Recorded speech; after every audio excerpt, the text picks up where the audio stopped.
How do you choose your running shoes? Hi, I'm Dr. Cody Grigsby at Dewberry Chiropractic, and today we're talking to our patients who may be runners, may not be runners yet, and want to know more about how to choose the adequate running shoe for them. So we're going to talk a lot about how you choose shoes, and there's a lot out there. Now, some of the studies are showing there's no one brand that's better for everybody. It depends on how your foot is formed and how your running stride goes. Starting with stability shoes versus neutral shoes, and that really has to do with the arch of the foot and how your foot pronates. And pronate is the art of rolling in, just like this. Now, but aside from that, let's start with some of the basics on different running shoes. So we're going to get into it right now. Now, we have a lot of shoes here in front of us, and it's really important to have the right equipment and not run on things that are a little bit too old, okay?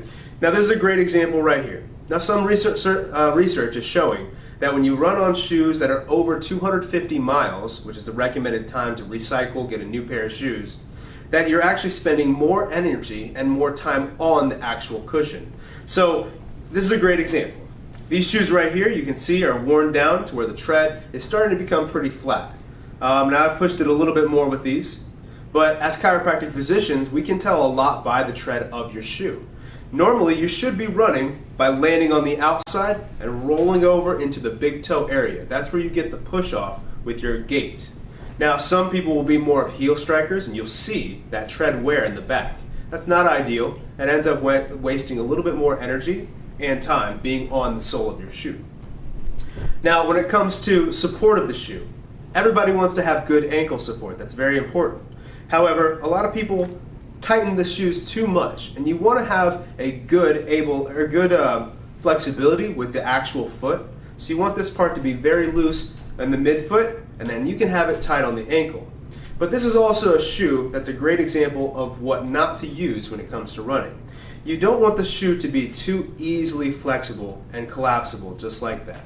Your foot actually has a spring ligament, should be able to bounce as you go, but it shouldn't be able to collapse all the way just like this one does. Now, when it comes back to the ankle support, you also want a shoe that has good support on the sides. This shoe right here is easy to collapse all the way around the entire heel counter. So this is not an ideal shoe, and something you may use just for walking instead of running. Now, this is a woman's shoe, and this is a really good shoe for my wife as well too. Starting with the ankle support, you can see on the sides, it's really firm. Just the top part is cushioned, because you do want that top part just to be a little bit of cushion so that way it doesn't dig into the heel and cause more sores. But the rest of it gives great ankle support. You can look at kind of squeezing this together, and of course I'm using the same exact force on the two shoes. Now you may be asking, why does this one bend at the front? You want that to bend, just so in your normal gait cycle, you have a great push off with that big toe.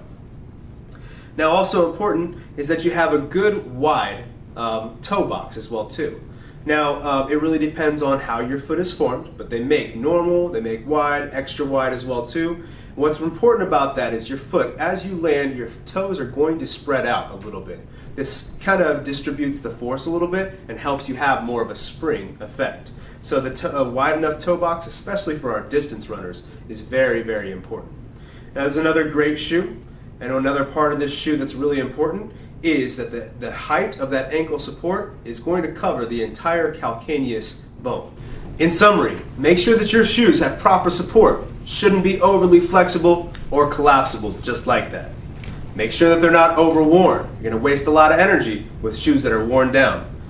Make sure that they have good support all the way around and a nice wide toe box for your feet. And make sure that your laces are loose enough to give your feet a good amount of spring. Okay?